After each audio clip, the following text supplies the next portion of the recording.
2 a.m. Blanco County, Texas. A trail camera flickers on, infrared green, brush swaying, nothing unusual. Then, 14 seconds and something moves that should not be there. Not a hog, not a hunter. Something deliberate. When the researchers who reviewed this footage finally understood what they were looking at, the room didn't go quiet because of what they saw. It went quiet because of what it meant. For 5 years, one question has haunted every rancher, every biologist, every wildlife agency fighting the most destructive invasive species in American history. What if the animal we've been hunting was never the real problem? And what if the answer had been sitting in the brush the entire time, filmed, ignored, and completely misunderstood? Chapter 1. The invasion. The mistake was made 500 years ago. Nobody ever fixed it. In the 1500s, Spanish explorers moving along the Gulf Coast released domestic pigs into the wild. A living food reserve. Leave them. Come back later. Simple. Except pigs don't wait around to be eaten. They walked into the forest, and they never stopped walking. Generation after generation. They spread with no predator, no ceiling, no reason to stop. Then came the second mistake. In the early 1900s, European sportsmen imported Eurasian wild boar into the U.S. for sport. For trophies, for fun, lean, aggressive, built by real predators on real terrain. When they escaped, and they always escaped, they met the domestic pigs already running loose across the South. What came out of that meeting was worse than either parent. Faster, smarter, built like armor. Here's the number that should terrify you.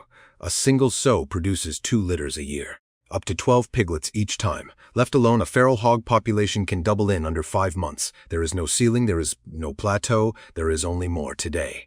The USDA estimates feral hogs number somewhere between 6 and 9 million across the United States. Texas alone carries roughly 3 million of them present in the overwhelming majority of its counties. This is not a wildlife problem anymore. This is an occupation. Chapter 2. The machine that cannot be stopped. Feral hogs sprint at 30 miles an hour. They clear 4-foot fences without slowing down. Their tusks run past 6 inches. Their hide is over an inch of muscle and cartilage thick enough to turn a poorly placed shot into nothing but an inconvenience. Miss the vital zone once. And wildlife researchers say something chilling happens. That animal remembers. It avoids that location for up to a year. You are not just hunting these animals, they are learning you. The damage isn't theoretical. At a central Texas airfield, hogs rushing the runway have forced pilots to abort takeoffs. In Irving, they've torn through golf courses and ripped up buried fiber optic lines worth millions.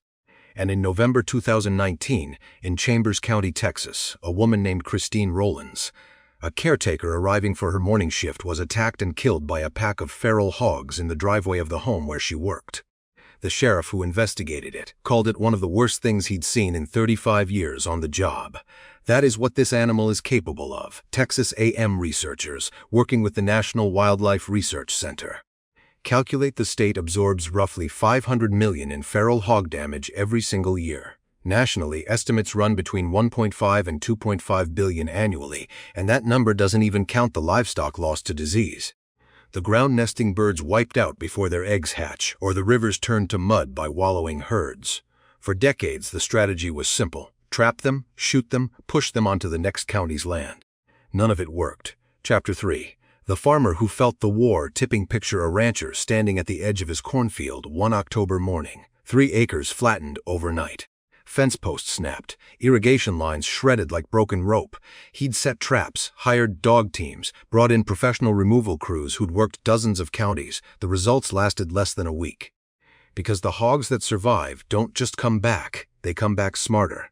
Researchers who've studied this exact cycle for over 20 years wrote something blunt in a published assessment. We do not have the tools to win this fight. Catch a few hundred animals, and the ones that escape produce dozens more piglets before the next season even starts. Helicopter crews can sweep 400,000 acres in a matter of days. But the math never moves. Hogs breed faster than any trigger can be pulled. And here's the detail nobody wanted printed. The harder ranchers pushed, the worse it got. Aggressive trapping doesn't just fail to shrink a hog population, it scatters it. Survivors flee into counties that had never seen a hog before, planting entirely new footholds. Every operation that cleared one property was quietly seeding the next. The federal government spent over $100 million over the past decade fighting this. The population kept climbing anyway. Nobody had broken through. And here's the part almost nobody in those meetings had thought to ask. While every agency was trying to fix this from above from a helicopter, A budget line, a press release with something already working on it from below? Quietly? Chapter 4. The Nests That Emptied Themselves Around 2014. Researchers working the Texas Hill Country started finding something they had no explanation for. Feral hog nests, the shallow beds where sows shelter newborn piglets, were turning up completely emptied. Not by hunters, not by traps, just gone. No blood, no struggle. A hollow depression in the dirt where a litter had been days before at one site. A longtime wildlife biologist studying the tracks pressed into the soft ground realized they weren't bear tracks, weren't mountain lion tracks. They were small, compact, evenly spaced. Coyote tracks. On paper, that makes no sense. A 30-pound coyote against a 200-pound sow with tusks and armor-plated hide should not be a contest. But the trail cameras told a different story. Infrared footage from Blanco County captured it directly. Coyotes moving through the brush before dawn, not scavenging, not scattered. Coordinated. One animal dropping low, approaching from downwind so the mother couldn't catch the scent. Two more fanning into position on either side. The moment the sow stepped away to forage, they moved. One held the perimeter. One drew her attention. One made the kill. A single precise bite. Gone into the tree line in seconds. Lab work at Fort Hood backed it up. Researchers who examined captured coyotes found that close to a third had fresh piglet tissue in their stomachs, not scavenged.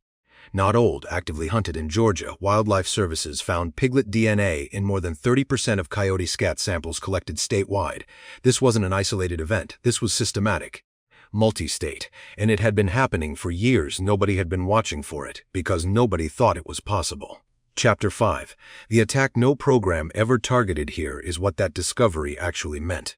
Every hog control program in the country, every trap, every helicopter sweep, every bounty was aimed at adults. But coyotes were never after the adults. They'd found an entirely different point of attack. The next generation, the breeding cycle itself. Researchers call it high-risk micro-predation, and the method is almost tactical. A decoy coyote sprints close enough to trigger panic, then pulls back. The piglets scatter. The mother wheels around, chasing the wrong threat while the real strike comes from the flank. Before 2010, there's almost no documented record of coyotes hunting this way. Now, cameras across Texas and Georgia are capturing coordinated groups of 3 or 4, each with a role, one drawing attention, one flanking, one blocking retreat. Some populations have even shifted their hunting hours to early dawn, the exact window when a mother hog is most exhausted from a full night of foraging. That's not instinct, that's learned behavior.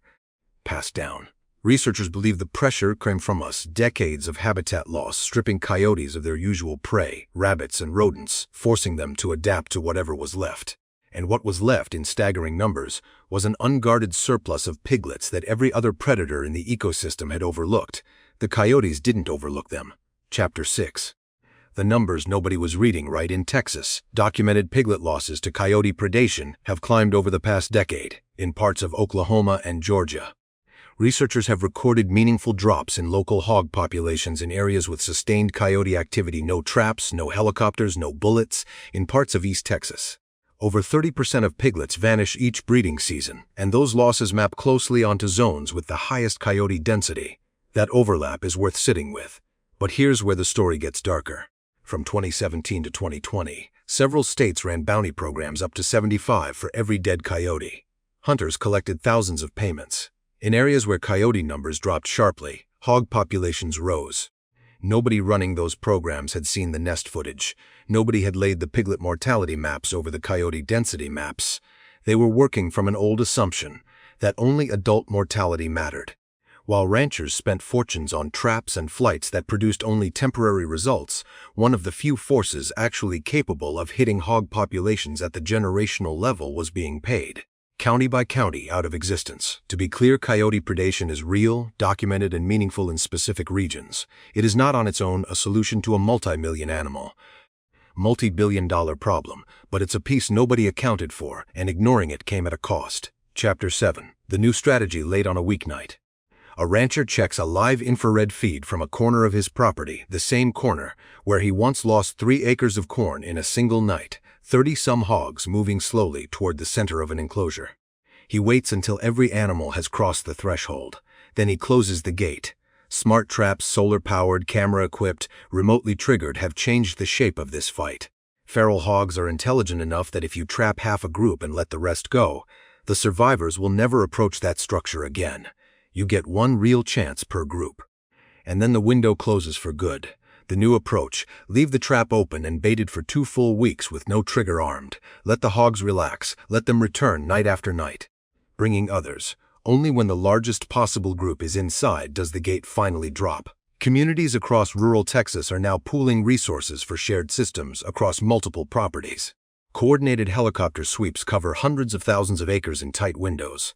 Texas is field testing species-specific toxin delivery systems that require a hog's strength to access, keeping deer and other wildlife untouched. And increasingly, these programs are being built to protect coyote populations in high-density hog regions, rather than eliminate them, a quiet reversal of the old bounty logic.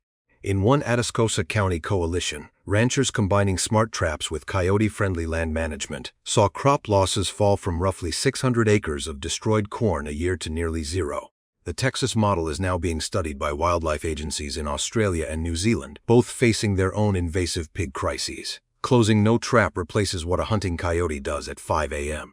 Every night, in every kind of weather. No helicopter targets the exact point in a hog's life cycle where the future of the entire population is decided. It was never the adults. It was always the next generation. The footage from Blanco County that sent researchers back to their desks, rewinding the same 14 seconds again and again. It wasn't showing them a threat. It was showing them an answer that had been working quietly in the brush the entire time, while a $500 million a year war raged above it. So here's the question worth sitting with. How many other problems are we fighting the hard way, while the actual solution moves through the grass at 2 a.m., completely unnoticed? Tell me what you think happens next. Drop your prediction in the comments. And if this changed how you think about predators and the land we share with them, hit subscribe, because the next piece of footage we found reaches even further than this one.